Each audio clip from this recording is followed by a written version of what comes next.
구하나 씨 잘 들어요. 은총을 되찾을 수 있는 기회는 이번뿐이에요. 제가 하나 씨가 사망했다고 장례식을 시작할 거고 거기서 은총이를 빼돌릴 겁니다. 구하나는 황진구의 계획이 너무 위험하다는 생각을 했지만 은총이를 되찾기 위해서 어쩔 수 없는 선택이라는 생각이 들었습니다. 그럼 제가 뭘 하면 될까요? 구하나가 윤세영의 차에 치인 것을 기회로 삼아 가짜 장례식으로 신여진을 완벽하게 속여내고 신여진이 자기 잘못을 후회하도록 만들어준다는 이야기를 해보려고 해요. 그 전에 오늘도 보러 와주셔서 감사합니다.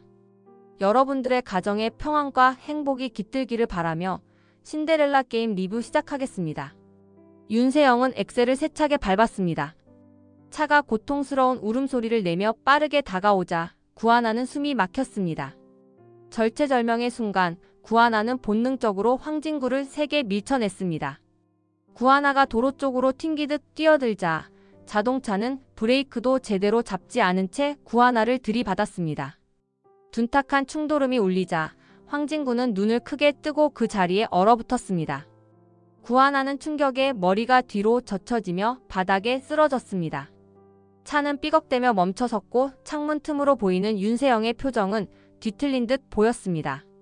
구하나가 머리에서 붉은 피를 흘리며 쓰러지자 황진구는 놀란 목소리로 외쳤습니다. 구하나 씨 정신 좀 차려요. 눈 좀 떠봐요 제발. 피로 물든 도로 위에서 구하나의 얼굴은 하얗게 질려 있었습니다. 맥이 잡히긴 했지만 몹시 약해 보였습니다. 주변 공기가 얼어붙은 듯했고 모든 소리가 아득해지는 느낌이었습니다. 간신히 호흡을 이어가는 구하나를 보면서 황진구는 마음이 무너져 내려 눈물을 흘렸습니다. 불길한 예감이 든다는 구하나의 말이 계속해서 머릿속에 맴돌았습니다. 차가 이상했어. 나도 몰라. 그냥 갑자기. 황진구는 치솟는 분노를 억누르며 구급차를 부르려고 휴대폰을 떨리는 손으로 꺼냈습니다. 신경이 곤두선 상태에서 눈앞에 쓰러진 구하나가 혹시나 숨이 끊어질까 하는 공포가 온몸을 찔렀습니다. 어둠 속에서 사이렌 소리가 서서히 다가왔습니다. 피투성이가 된 구하나를 아는 황진구 입에서는 간절한 외침이 터져 나왔습니다. 버텨줘요 제발 전 구하나 씨 못 잃어요. 절망과 혼란이 뒤섞인 그 골목 한가운데에서 세 사람의 운명이 돌이킬 수 없을 만큼 흔들리기 시작했습니다. 모든 것이 한순간에 무너진 듯한 절망감이 밤공기처럼 차갑게 파고들었습니다. 병원 응급실 불빛이 차갑게 깜빡이고 있었습니다. 대기실 의자에 앉은 황진구는 얼굴에 묻은 핏자국을 그대로 둔 채 멍하니 앞을 바라보고 있었습니다. 구급차가 구하나를 싣고 떠난 지 얼마 지나지 않아 황진구는 정신을 차리자마자 윤세영을 경찰에 신고했습니다. 이대로 넘어갈 수 없다고 판단했기 때문이었습니다. 곧 도착한 경찰들이 상황을 파악한 뒤 병원 복도에서 윤세영을 신문했습니다. 윤세영은 밀린 자존심을 지키려는 듯 목소리에 힘을 주며 억울함을 호소하려 애썼습니다. 차에 결함이 있었다니까. 나도 어쩔 수 없었어. 가속이 막 제멋대로 올라갔다고. 그러나 경찰 한 명이 고개를 갸웃거리며 물었습니다. 급 발진이라고 하시는데 CCTV나 블랙박스는 보셨어요? 그때 황진구가 말없이 USB를 내밀었습니다. 현장에 CCTV 있었거든요. 제가 복사해 왔습니다. 여기 보시면 차 안에서. 영상이 재생되자 화면에는 속도를 높이면서 핸들을 쥐고 있는 윤세영의 모습이 흐릿하게 잡혔습니다. 순간적으로 미소를 짓는 듯한 표정까지 분명했습니다. 영상 보니까 급발진 주장하고 달라 보이는데요. 가속 페달 밟으면서 웃던데요. 윤세영은 당혹스러운 기색을 숨기지 못했습니다. 그땐 정신이 없었다니까. 무슨 표정을 지었는지도 몰라. 억울해 일부러 그런 게 아니라고. 황진구는 이를 악물었습니다. 네가 이렇게까지 될 줄 몰랐는데. 설마 그런 표정까지 지었다니 일부러였어? 진구 왜 자꾸 나만 몰아붙여? 나도 지금 사고치고 무섭단 말이야. 너무 심각해서 어이없어 웃었을 수도 있지. 경찰들은 서로 눈빛을 주고받았습니다. 앞뒤가 맞지 않는 변명에 신빙성이 없어 보였습니다. 차에서 내려와서도 윤세영이 죄책감 없는 태도를 보였다는 황진구의 진술도 의심을 더했습니다. 조서를 작성하기 위해 이동하는 윤세영을 향해 황진구는 차가운 눈빛을 던졌습니다. 구하나가 병실에서 생사를 오가는데 윤세영은 별다른 죄책감 없이 발뺌만 하는 모습이 역겨웠습니다. 곧 경찰들은 윤세영을 사고 혐의자로 체포하고 구치소로 이송할 수 있다고 밝혔습니다.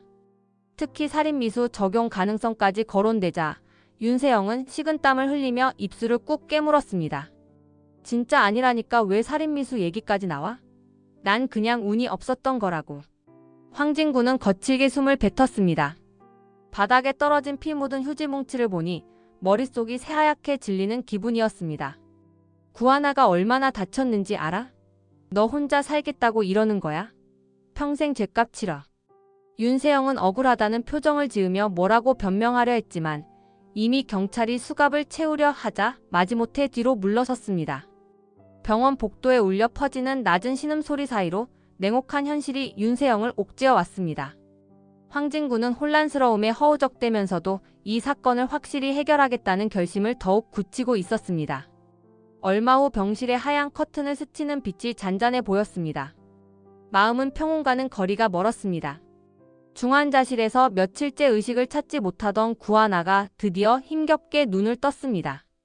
스탠드 불빛이 부옇게 보이는 시야 너머로 상처 입은 머리와 허리에 감긴 붕대 감각이 생생하게 전해졌습니다. 숨조차 힘겹게 내쉴 때 곁에서 황진구가 손을 조심스럽게 잡았습니다.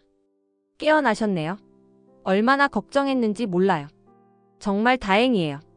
침대 위에서 구하나는 떨리는 목소리로 무언가 말하려 했지만 목 안이 바싹 말라 입술만 열렸다 닫혔습니다. 여기 병원 맞죠? 그때 의사가 들어와 환자 상태를 살폈습니다. 붕대를 풀어 머리 부위를 가볍게 검진한 뒤 고개를 끄덕였습니다. 뇌 손상이 가볍다고 할 순 없지만 큰 후유증 없이 회복될 가능성이 높습니다. 어지럼증이나 트라우마 증세가 있을 수 있으니 꾸준히 관리해야 해요. 구하나는 마른 침을 삼키며 눈을 감았다 뜨길 반복했습니다. 사고 당시 순간이 스쳐가면서 몸에 소름이 돋았습니다. 윤세영이 운전대를 잡으며 흘렸던 섬뜩한 미소 그리고 찾아온 충격과 쓰러짐의 순간이 떠오르는 듯 했습니다. 황진구는 걱정스럽게 구하나를 지켜봤습니다. 몸 괜찮으세요? 너무 무리하지 마시고 당분간 회복에 집중하셔야 해요. 조금 아프긴 한데 이젠 괜찮아요. 근데 세영이는 어떻게 됐나요? 갑자기 구하나는 감정을 추스르지 못하고 눈물을 흘렸습니다. 배신과 공포가 뒤섞인 마음이 쉽게 가라앉지 않는 듯 했습니다. 황진구는 결심한 듯 구하나를 똑바로 바라봤습니다. 경찰에 잡혔어요. 그런데 구하나 씨 부탁 하나만 들어주세요. 지금 몸도 힘든데 은총이 문제도 빨리 해결해야 하잖아요. 회장님이 은총이를 절대 안 놔줄 것 같거든요. 그러게요. 근데 어떻게 하면 좋을지. 잠시 망설이던 황진구는 마음을 다잡고 무겁게 입을 열었습니다. 극단적이긴 한데 구하나 씨가 이번 사고로 세상을 떠난 것처럼 꾸미자는 거예요. 가짜 장례식을 치르고 회장님이 은총이를 데리고 오면 그때 아이를 빼내면 어떨까요? 뜻밖의 제안에 구하나는 숨이 막히는 듯 했습니다. 하지만 은총이에 대한 간절함이 구하나를 다시금 고민하게 했습니다. 은총이 위해서라면 저도 해볼게요. 은총이를 빼앗긴 채로는 정말 못 살겠어요. 결국 의사가 상처 부위를 조심하라고 조언하고 자리를 비운 뒤 병실에는 구하나와 황진구만 남았습니다. 말없이 서로를 바라보는 두 사람 사이에는 구하나가 품은 은총이에 대한 그리움과 황진구가 지닌 막중한 책임감이 깔려 있었습니다. 장례식장 계단 아래에서 황진구는 휴대폰을 들고 누군가와 통화하고 있었습니다. 익숙하지 않은 상황이라 눈빛에 어색함이 깃들어 있었지만 곧 결의의 참 목소리로 알겠습니다 라고 말한 뒤 전화를 끊었습니다. 그 옆에서 다소 초조한 표정의 구하나가 걸음을 멈췄습니다. 이거 진짜 제대로 될까요? 혹시 들통이라도 나면. 걱정하지 마요. 이번에 협조해주시는 장례 지도사분이랑은 다 얘기해뒀어요. 준비는 제가 책임지게요. 장례식장 안은 아직 조문객도 없어서 쓸쓸했습니다. 간간히 흰국 화더미가 눈에 띄는 복도를 지나 두 사람은 안쪽에 자리 잡은 작은 상담실로 들어갔습니다.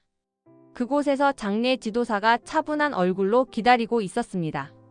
장례 지도사는 건조한 목소리로 인사를 건네며 서류를 펼쳐 보였습니다. 장례는 간단하게 하실 건가요? 보통 영정 사진이랑 입관 절차가 필요한데 실제 시신이 없으면 조금 난감할 수도 있습니다. 네, 그래서 가짜 시신이 필요해요. 최대한 정교하게 만들어서 한 달 정도는 아무 의심 없게 해야 해요. 갑자기 누가 죽었다고 하면 회장님이랑 은총이도 꼭 올 거라고 저는 생각하거든요. 구하나의 손이 가느다랗게 떨렸습니다. 아무리 은총이를 되찾기 위한 일이지만 자신의 죽음을 기획한다는 사실이 무겁게 다가왔습니다. 저 잠깐 다른 데 숨어 있어야 하는 거죠. 사람들이, 특히 은총이가 진짜로 제가 죽은 줄 알면 그 아이가 받을 충격은 어떡하죠?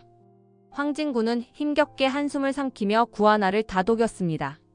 달리 방법이 없잖아요. 은총이랑 우리를 갈라놓으려는 움직임이 분명하니까요. 거기에 윤세영 문제도 있고 회장님이 한번 들쑤시면 다 망가질 수 있어요. 장례 지도사는 이 상황에 대한 궁금증을 억누르는 듯 보였습니다. 계약만 성사된다면 사정은 묻지 않겠다는 태도처럼 보였습니다. 드라마나 영화처럼 가짜 시신을 의뢰하시는 사례가 아주 가끔 있긴 합니다만 현실에선 드물긴 하죠. 비용도 꽤 들 거예요. 유품 정리나 염습 도구까지 마련해야 하니까 준비 시간이 좀 필요하고요. 알아요. 그래도 은총이를 위해선 어쩔 수 없어요. 이렇게라도 안 빼내면 다시 찾기 힘들 거예요. 부탁드릴게요. 그렇게 세 사람은 구하나의 가짜 장례식 개최 시나리오를 좀 더 구체적으로 짰습니다. 실제 빈소에서 어떤 의식을 할지, 구하나가 어떻게 사망자 역할을 해야 하는지 등. 마치 비밀 음모 회의처럼 상담실은 서늘한 공기로 가득 찼습니다. 잠시 뒤 황진구와 구하나는 계약서에 서명했습니다. 불안하고도 극적인 길이었지만 선택지가 없었습니다. 구하나는 마지막으로 결심하듯 눈을 꽉 감았다 떴고 복도를 걸어 나갔습니다. 하얀 조화가 곳곳에 놓인 장례식장 복도를 뒤로하며 구하나는 입술을 꽉 깨물었습니다. 죽음을 연기한다는 사실이 머리론 이해돼도 마음은 쉽게 따라주지 않았습니다. 그러나 은총이를 위해서라면 무엇이든 감수하겠다는 열망이 더욱 거세게 불타올랐습니다. 불안과 투지가 서로 뒤섞인 감정이 복도를 맴돌았습니다. 장례식 전날 밤 황진구는 조용히 신여진에게 전화를 걸었습니다. 딱딱하게 굳은 입을 간신히 열면서 입술이 바짝 말랐습니다. 회장님, 이렇게 전화드려서 죄송해요. 사실 구하나가 오늘 새벽에 세상을 떠났습니다. 수화기 너머로 기묘한 정적이 흘렀습니다. 신여진은 잠시 말이 없었습니다. 지금 무슨 소리야? 말도 안 되는 소리는 집어치워. 황진구는 굳은 목소리로 대답했습니다. 죄송해요. 구하나 씨가 갑자기 상태가 악화돼서 의식을 잃고 못 돌아왔습니다. 사망 진단서도 발급받았고요. 믿기 어렵겠지만 사실이에요. 신여진은 심장이 덜컥 내려앉는 기분으로 숨을 골랐습니다. 거짓말이라고 소리치고 싶으면서도 묘한 안도감이 스쳤습니다. 진짜라는 거지? 구하나가 그렇게 된 거? 네. 장례는 내일 간단히 치를 예정이에요. 마지막 인사라도 해주실 수 있을까 해서요. 신여진은 아랫입술을 꽉 물었습니다. 구하나가 이렇게 죽었으면 은총이는 내 품에. 라는 이기적인 안도가 머릿속을 스치다가 다른 감정도 슬며시 파고드는 듯 했습니다. 그때 방 안에 있던 은총이가 신여진 표정을 보고 겁에 질린 듯 눈을 깜빡였습니다. 신여진이 전화를 끊고 짧게 말하자 은총이는 깊은 충격에 빠진 듯 했습니다. 구하나 죽었대. 내일 장례식이래. 그게 말이 돼요? 이모가 갑자기 돌아가셨다는 게. 어떻게? 눈물이 그렁그렁 맺힌 은총이는 두 손을 떨었습니다. 실감이 안 났고 가슴 한구석이 무너져 내리는 기분이었습니다. 이제 보낼 때가 된 거겠지. 미련 없이. 중얼거리며 신여진은 은총이 머리를 쓰다듬었습니다. 위로라기보다 상황을 차갑게 수습하려는 태도처럼 보였습니다. 다음날 아침 신여진은 검은 상복을 입고 은총이에게도 간소한 검은 옷을 챙겨줬습니다. 황진구가 알려준 장소로 장례식장에 가겠다고 말했습니다. 은총이는 울음을 참고서 조심스럽게 물었습니다. 할머니, 이모 직접 봐야 할 것 같아요. 그래야 진짜인지 믿겠어요. 그래, 마지막 인사는 해야겠지. 신여진은 스스로 흔들리지 않으려 애쓰는 듯 했습니다. 구하나는 이제 없으니 은총이를 내 곁에. 하고 생각하면서도 묘한 뒤틀림이 마음을 휘감았습니다. 두 사람은 조용히 차에 올랐습니다. 장례식장으로 달려가는 동안 신여진의 얼굴에는 모든 걸 포기한 듯한 표정과 알 수 없는 불안감이 스치고 있었습니다. 은총이는 흐르는 눈물을 닦아내며 이모가 정말 없어진 거야? 라고 중얼거렸고 신여진은 아무런 대답도 하지 않았습니다. 어느 침침한 장례식장 복도에서 구하나는 검은 모자를 깊이 눌러쓰고 몸을 웅크린 채 주변을 살폈습니다. 마스크까지 써서 얼굴을 최대한 가리고 있었습니다. 앞쪽 빈소에는 조문객도 없고 향 몇 자루만 타오르고 있었습니다. 황진구는 사람들이 들르지 않도록 시간대를 일부러 피했고 장례 지도사와 미리 짜둔 계획대로 소수만 참여하는 형식적인 절차만 진행하고 있었습니다. 구하나의 심장은 쿵쿵 뛰었고 당장 숨이 막힐 듯한 긴장감에 휩싸였습니다. 내가 죽었다고 꾸민 이 장례식에 정말 신여진이 은총이를 데리고 올까? 들키면 어떡하지? 같은 불안이 가슴속을 뒤흔들었습니다. 황진구는 침착하게 구하나 곁으로 다가와 작게 말했습니다. 하나씨, 조금 있으면 은총이가 화장실 가자고 할 거예요. 그때 뒤에 계시면 제가 아이 데려올게요. 조금만 더 버티세요. 구하나는 떨리는 숨을 고르며 고개를 끄덕였습니다. 이렇게라도 은총이 볼 수 있으면 좋겠어요. 아이가 너무 상처받진 않을지 다들 제가 죽었다고 생각하는데. 곧 문이 살짝 열리더니 신여진과 은총이가 음산한 분위기의 빈소로 들어왔습니다. 은총이는 참으려 해도 목이 메어 울음이 새어나오는 듯 보였습니다. 멀리서 은총이를 본 구하나는 가슴이 찌릿했습니다. 당장 뛰쳐나가 안고 싶었지만 잘못하면 모든 계획이 무너질 수 있기에 꾹 참고 있었습니다. 황진구는 빈소 한 구석에서 신여진에게 가볍게 눈인사를 건 뒤 은총이 쪽으로 다가갔습니다. 은총아, 괜찮아? 혹시 필요한 거 있어? 은총이는 울음 참으려 애쓰며 대답 대신 조문에 집중하는 척했습니다. 얼마 뒤 황진구는 아이에게 작은 목소리로 물었습니다. 은총아, 화장실 갈래? 좀 씻고 나면 괜찮을 거야. 은총이는 눈물을 닦으면서 응하고 짧게 대답했습니다.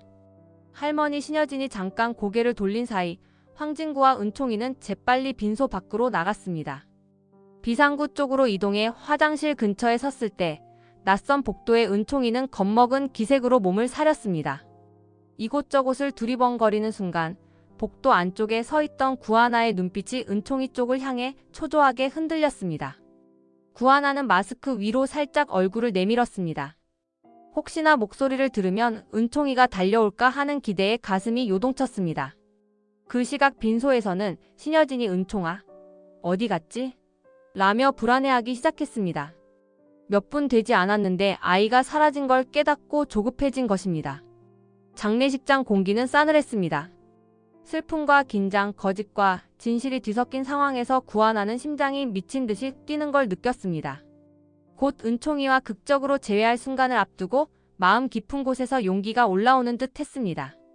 이제 은총이를 다시 안을 수 있겠구나라는 믿음 하나가 전부였고 커져만 가는 불안을 억누르며 숨죽여 기다렸습니다. 빈소 안은 조명이 어스름하게 깔려 있었습니다. 조문객이라곤 거의 없어서 한산했습니다.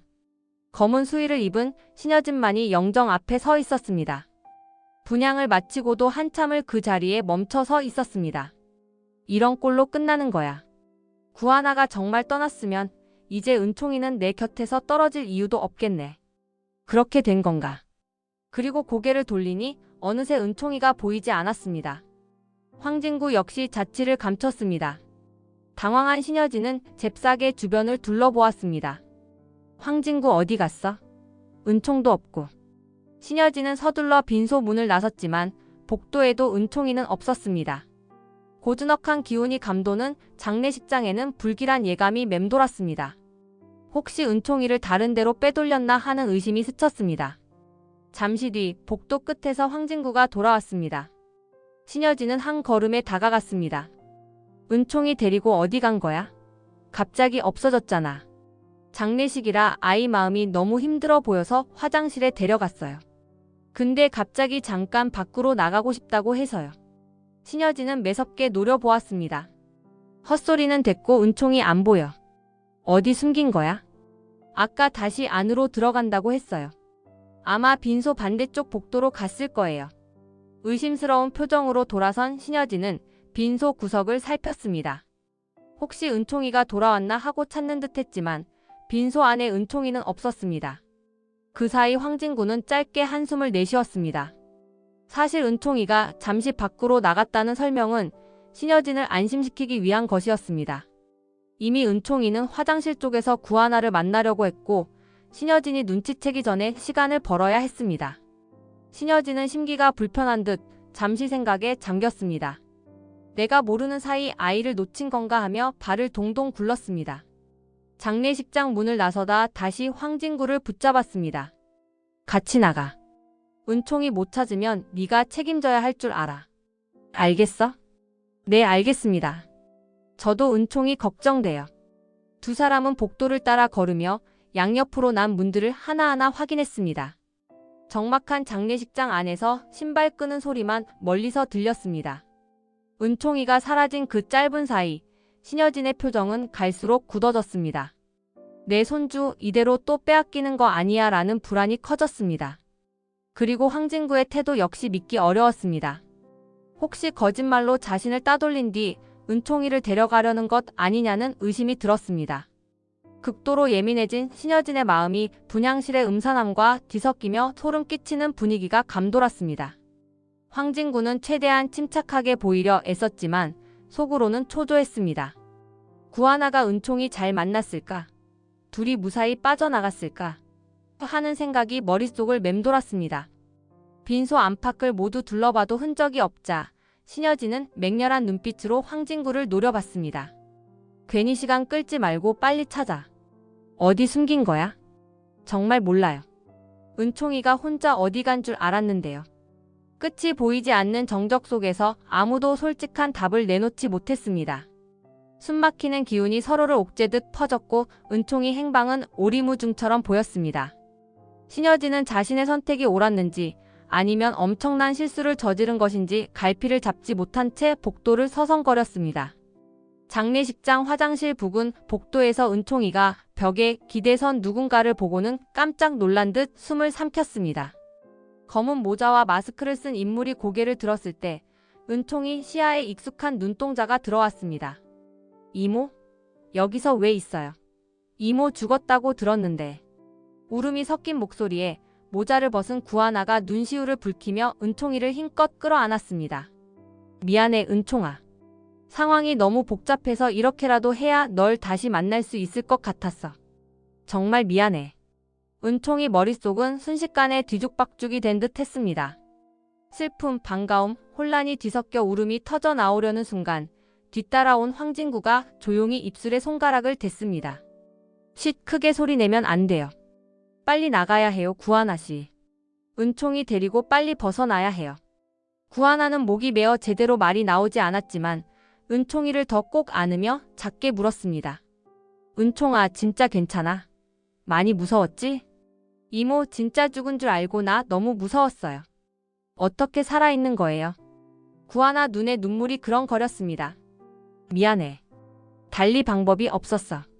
널 돌려받으려면 이렇게라도 해야 했어. 그 사이 황진구는 잔뜩 긴장한 얼굴로 주변을 살폈습니다. 마치 지금이 기회라는 신호처럼 두 사람에게 재촉했습니다. 서둘러요. 회장님이 은총이 찾으려고 복도를 뒤지고 있어요. 복도 창문 틈으로 분주하게 움직이는 신여진 모습이 보였습니다. 은총이는 그걸 보고 겁에 질린 듯 한 걸음 뒤로 물러섰습니다. 그러나 구하나가 이모랑 같이 가자고 손을 내밀자 은총이는 금방이라도 울 듯 고개를 끄덕였습니다. 셋은 재빨리 후문 쪽으로 이동했습니다. 차가 줄지어 있는 주차장 뒤편에 황진구가 마련해둔 작은 차가 있었습니다. 시동은 미리 켜둔 듯 엔진 소리가 낮게 울렸습니다. 구하나는 은총이를 조심스럽게 뒷좌석에 태우고 문을 닫기 전 아이의 눈을 들여다봤습니다. 정말 미안해 은총아. 많이 놀랐을 텐데 이제 괜찮아. 다신 널 혼자 두지 않을게. 눈물이 가득한 은총이는 떨리는 목소리로 말했습니다. 이모 제발 떠나지 말고 여기 있어요. 나 혼자 두면 싫어요. 구하나는 은총이 손을 꼭 잡으며 안심시키려 했습니다. 곧 황진구가 운전석에 올라타자 세 사람은 빠르게 장례식장을 벗어났습니다. 차가 출구를 지나치는 순간 신여진이 문 밖으로 뛰쳐나와 뭔가 소리치려 했지만 이미 속도를 낸 차를 막지는 못했습니다. 어둠이 내려앉은 밤 요란한 가로등 불빛이 차창을 스쳐 지나갔습니다. 숨이 가쁜 와중에도 구하나와 은총이는 서로 손을 놓지 않았습니다. 황진구는 운전에 집중하며 지옥 같은 상황을 하루빨리 벗어나고자 했습니다. 그렇게 세 사람은 가짜 장례식장에서 빠져나와 은총이를 데려오는데 성공했습니다. 구하나 마음속에는 다시 찾아온 희망이 가득해졌지만 동시에 불길한 추격이 멀리서 서서히 따라붙고 있을 것만 같았습니다. 날이 밝자마자 구하나는 은총이를 조용히 병원으로 데려갔습니다. 이번에는 정신과 진료를 받게 해주고 싶었습니다. 장례식에서 겪었던 충격과 그동안 할머니 댁에서 받은 여러 스트레스를 명확히 확인해야 한다고 판단했습니다. 진료실 안에서 은총이는 심각해 보이는 얼굴로 의자에 앉았습니다. 구하나는 조금 떨어진 곳에서 그 광경을 지켜보았습니다. 요즘 어떤 기분이 드나요? 무섭다거나 누구에게도 말 못할 고민이 있나요? 머뭇거리던 은총이는 작게 떨리는 목소리로 답했습니다. 이모가 죽었다고 해서 아무것도 하고 싶지 않았어요. 진짜 죽은 줄 알았는데 지금은 이모랑 있어서 안심되긴 하지만 머릿속이 자꾸 복잡해요. 의사는 눈빛을 부드럽게 바꾸며 이어 물었습니다. 그럼 요즘 잠은 잘 자나요? 악몽 꾼다든지 밤에 자꾸 깨거나 하지는 않나요? 은총이는 서럽게 눈물을 글썽이며 말을 이었습니다. 나쁜 꿈 자꾸 꿔요. 이모가 차에 치여서 피 흘리고 이모 정말 없어졌다고 사람들이 그러고 너무 무서워서 잠도 잘 못 자겠어요. 구하나는 그 이야기를 들으며 가슴이 미어지는 듯 했습니다.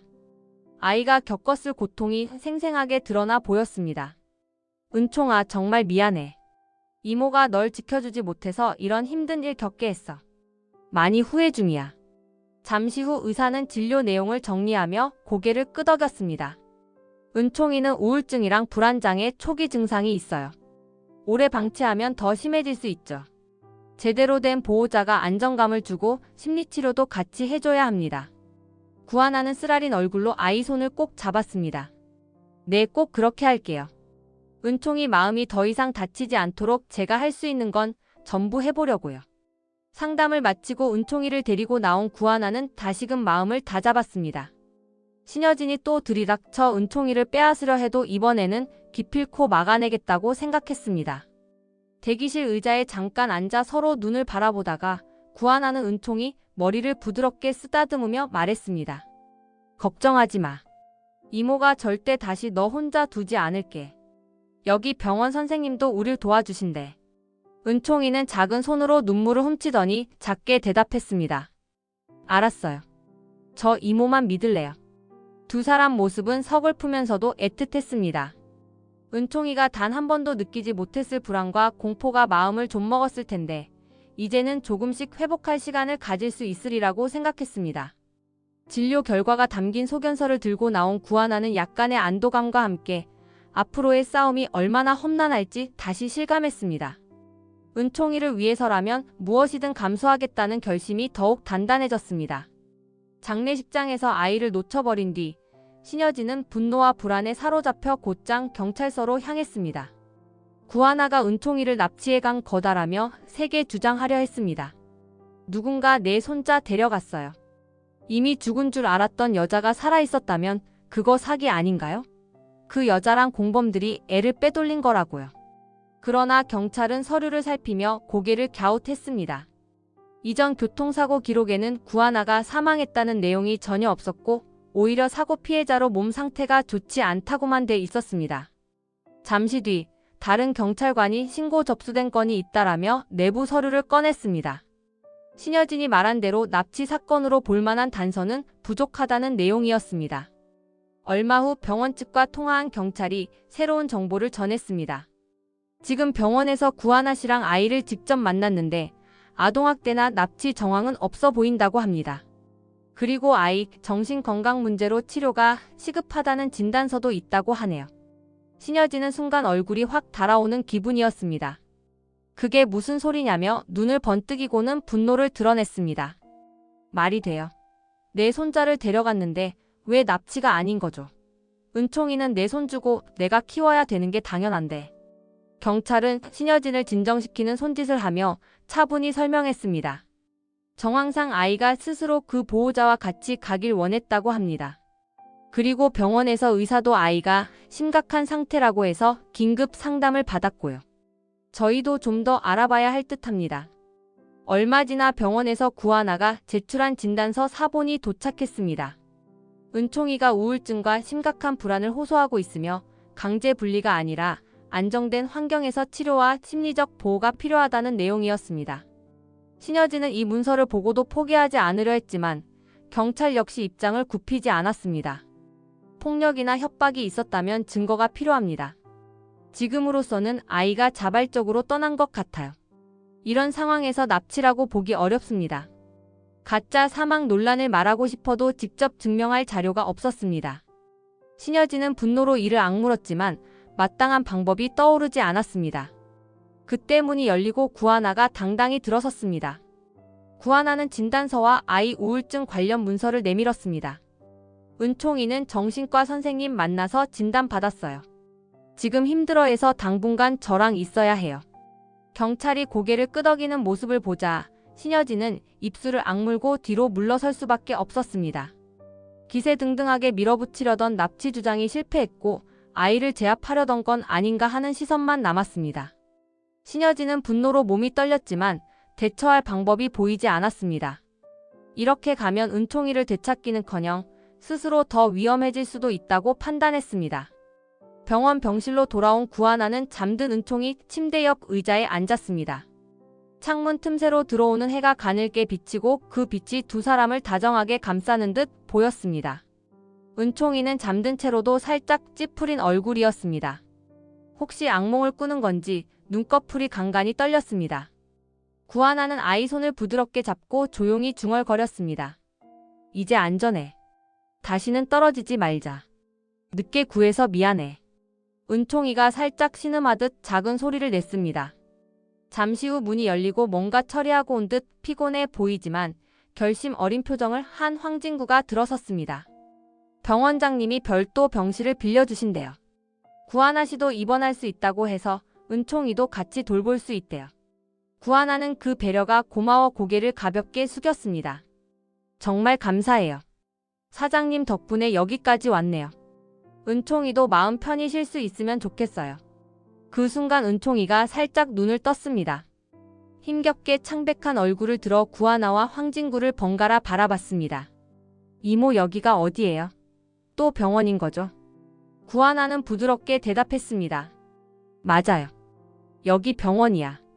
지금은 안전하니까 걱정 말고 쉬면 돼. 은총이는 가슴을 쓸어내리며 조그맣게 말했습니다. 이모 곁에 있어도 되죠?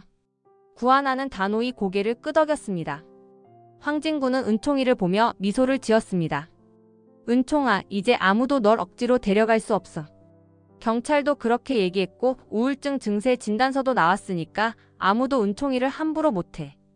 은총이는 안도의 한숨을 내쉬고 다시 눈을 감았습니다.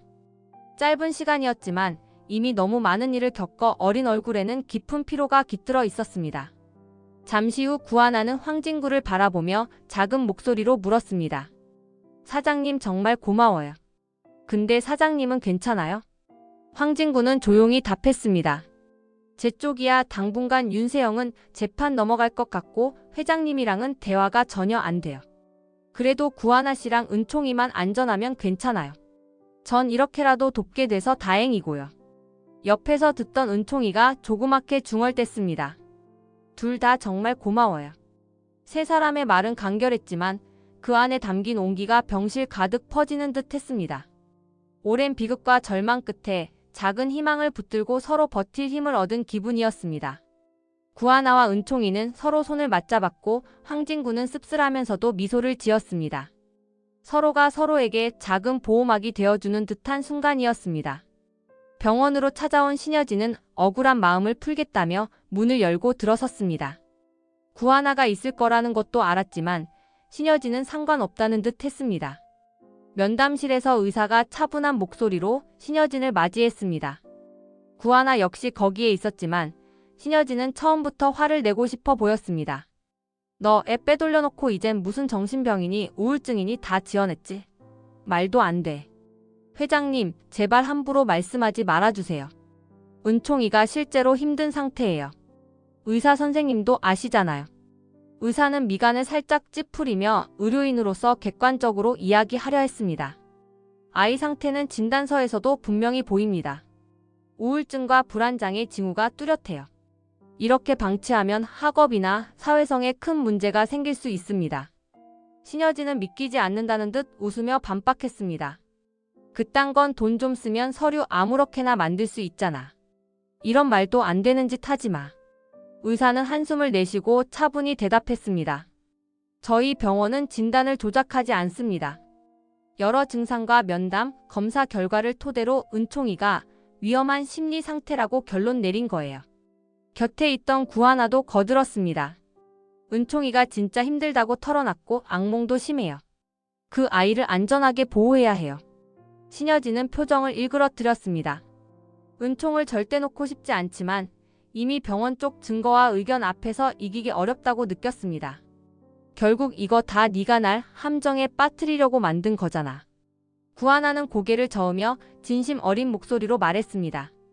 그렇게 생각하셔도 어쩔 수 없지만 은총이 상태가 심각한 건 사실이에요. 저희가 책임지고 보호해야 해요. 회장님이 정말 아이를 위하신다면 무리하게 데려가지 말아주세요. 신여진은 억울함과 분노가 솟았지만 더는 내세울 방법이 없었습니다.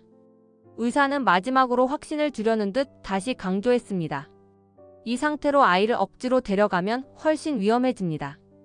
안정된 환경에서 심리치료를 받아야 해요. 그게 전문가 입장입니다. 기세등등했던 신여진은 아무 말도 하지 못하고 어깨가 축 늘어졌습니다. 구하나 말이 진심이란 걸 느끼면서도 자존심 때문에 인정하기 싫었지만 병원조차 은총 보호 문제에서 구하나 편을 드니 반박하기 어려웠습니다. 병원 복도를 따라 삭막한 공기가 감돌았습니다. 구하나는 은총이를 살뜰히 감싸며 걷다가 잠시 멈췄습니다. 아이가 여전히 겁에 질린 얼굴로 주변을 두리번거리는 모습이 보였습니다.